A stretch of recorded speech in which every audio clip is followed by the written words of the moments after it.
Shalom jemaat Tuhan dan pendengar Bread Life yang setia.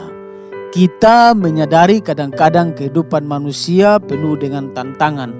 Mulai dari tekanan sosial, ketakutan dan penolakan, kesulitan mengenal dan menerima diri sendiri, perubahan dan pertumbuhan pribadi, kesulitan menemukan dukungan dari lingkungan. Tantangan adalah situasi yang menguji kemampuan seseorang dalam situasi yang tidak menyenangkan. Ketika hal itu terjadi pada seseorang, maka tidak sedikit yang mengambil jalan pintas. Disinilah peran dan kesempatan iblis untuk mencobai orang percaya agar mengambil jalannya sendiri, jalan yang tidak sesuai dengan kebenaran firman Tuhan. Dalam Matius pasal 4 pada ayat yang ke-1 sampai pada ayat yang ke-11, Yesus mengalami pencobaan dari iblis di tengah kondisi sangat haus dan lapar karena puasa 40 hari.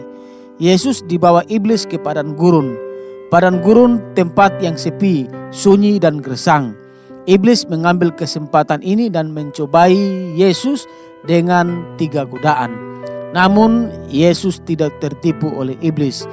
Yesus paham benar hakikatnya dirinya dan dasar nilai kebenaran dalam hidup Yesus.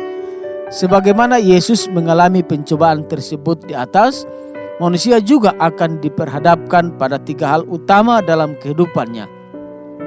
Yang pertama, krisis kebutuhan jasmani.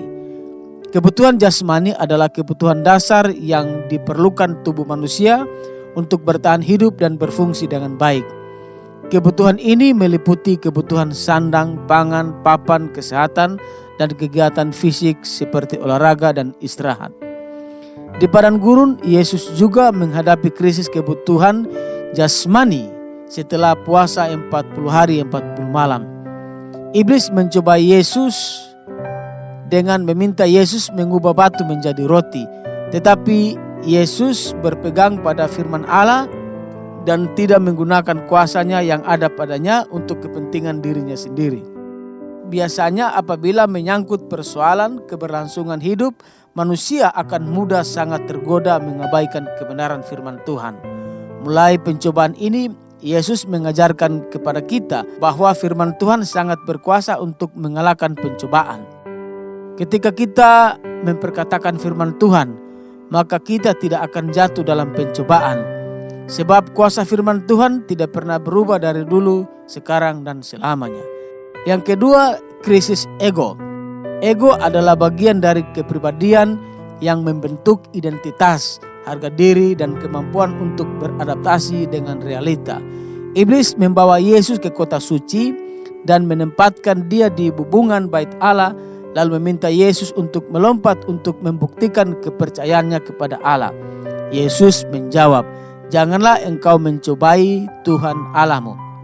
Apakah kita sangat mudah melakukan hal-hal sekedar membuktikan ego atau harga diri atau kesombongan kita, meskipun tindakan itu sepertinya mencobai Tuhan?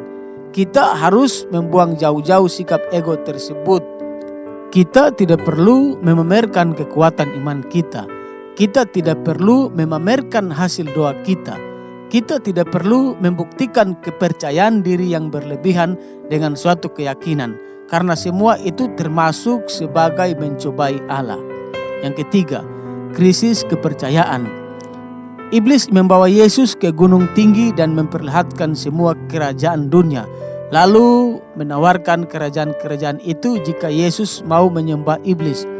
Yesus berkata, "Enyalah iblis, sebab ada tertulis, engkau harus menyembah Tuhan Allahmu dan hanya kepada Dia sajalah engkau berbakti." Berapa sering penyembahan kita kepada Tuhan mudah dialihkan kepada kekayaan, kesuksesan, ketenaran, dan sebagainya.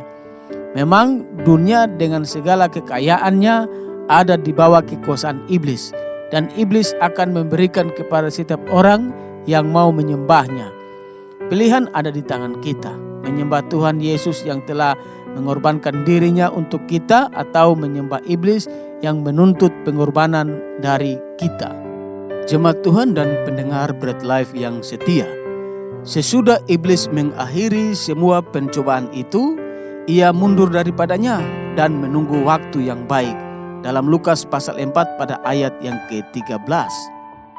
Iblis tidak akan pernah mempunyai waktu yang baik untuk mencobai kita jika kita selalu mempunyai waktu yang baik dengan Tuhan Yesus melalui pujian penyembahan, doa dan merenungkan firman-Nya.